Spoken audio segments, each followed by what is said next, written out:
Hi everyone, I'm Balaji Chipada and welcome back to my YouTube channel.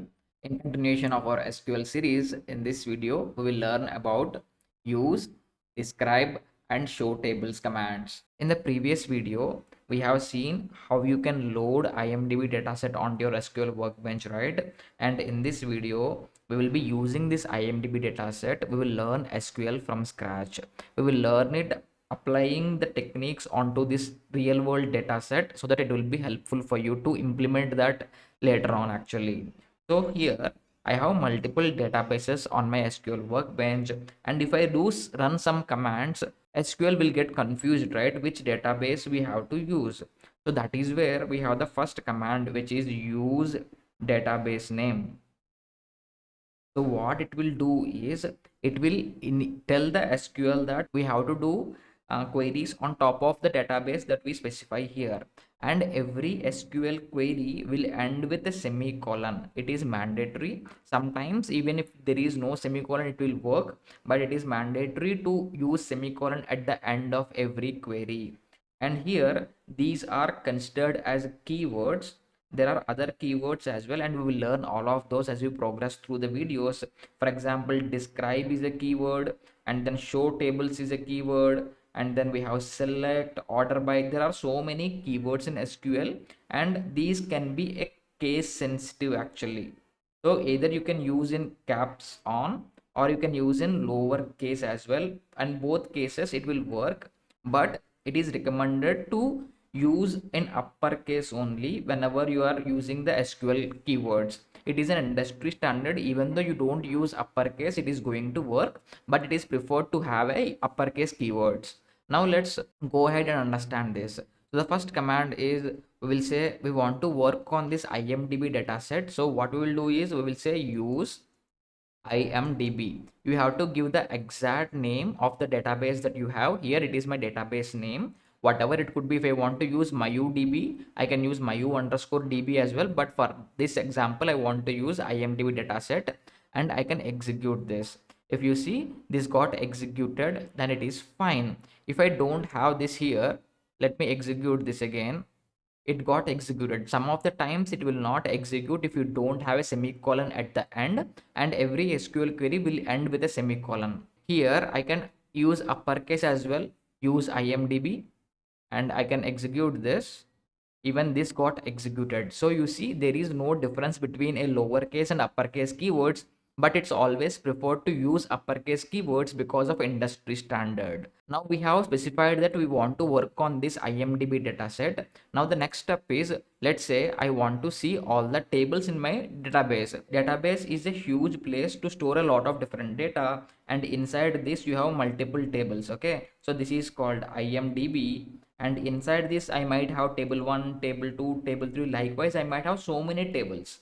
So let's say I want to see what are all the tables that are available in my database. So that is where we get the new command, which is show tables. Show tables. So if you see here, now I have used all the lower cases, and if I execute this, I get to see the output here on this pane here. You can do like this, and here I got actors, directors, director genre, movies, movies director, movies genre, and roles.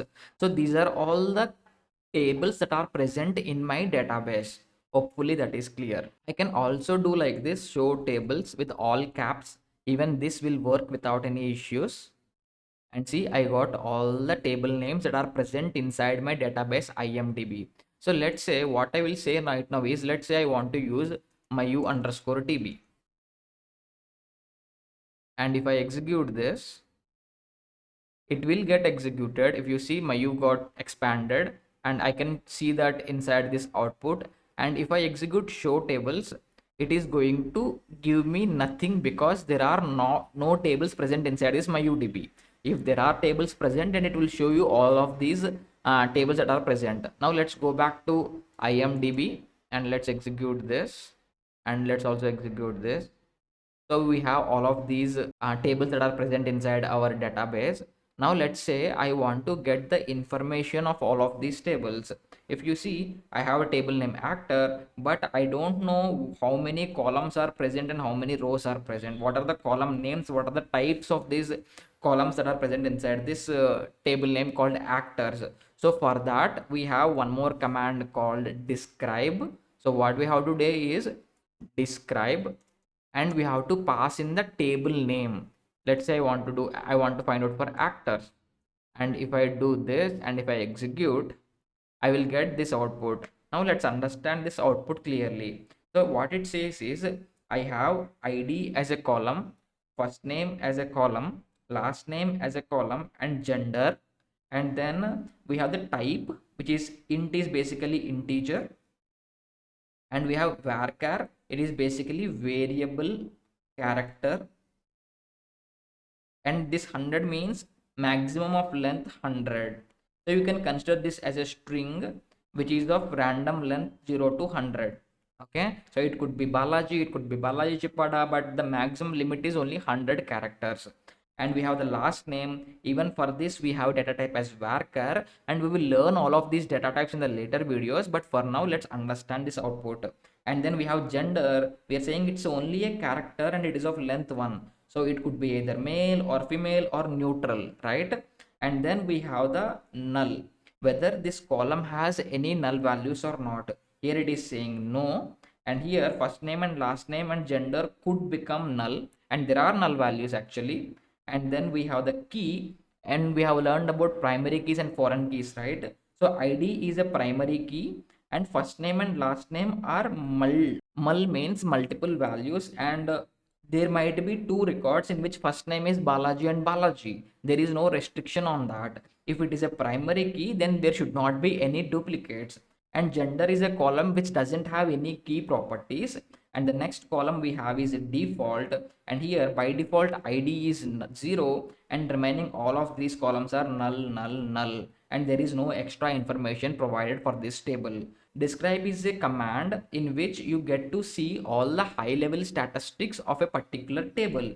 I get to see the column names, I get to see the data types, I get to see the null values, I get to see the key information, and I get to see the default values. And this is very important to understand the tables. And now let's execute this show tables command, and let's take one more table and we'll execute describe this. Now if you see here, this is important. So director's genre is a table in which I have 3 columns, in which I have director ID, genre, and probability, and the type is integer, and then genre type is varchar 100, and then probability is a float value. Float value means it could be any decimal value.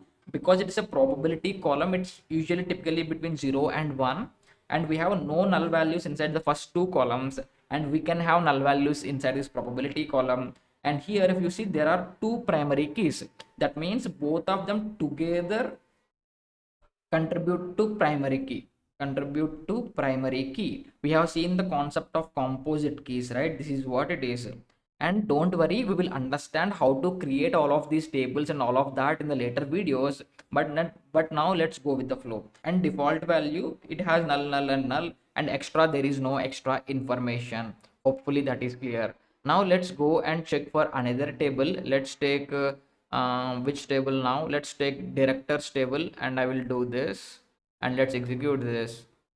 And we have 3 columns: ID, first name, and last name, and the type is integer varchar, and ID is a primary key, and default value is 0. Remaining 2 we have multiple values, and default values are null.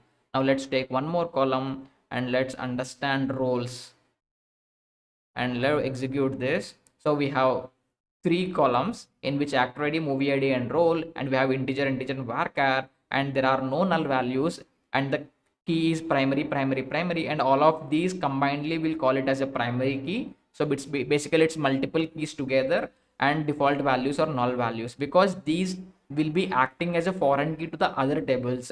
We have seen in the previous video, right, how the connection between all of these tables are, and we will explore all of those in detail. And that's all for this video, guys. We have learned about how to use a specific database, how to show tables inside it, what are case sensitive and case insensitive in the SQL command words, and why do we need a semicolon at the end, and how you can describe the table using a describe command word. Hopefully you learned something new from this video, and if you are liking what you are watching, please click that bell icon and subscribe button to get notified daily. And we will meet in the next video. Bye bye.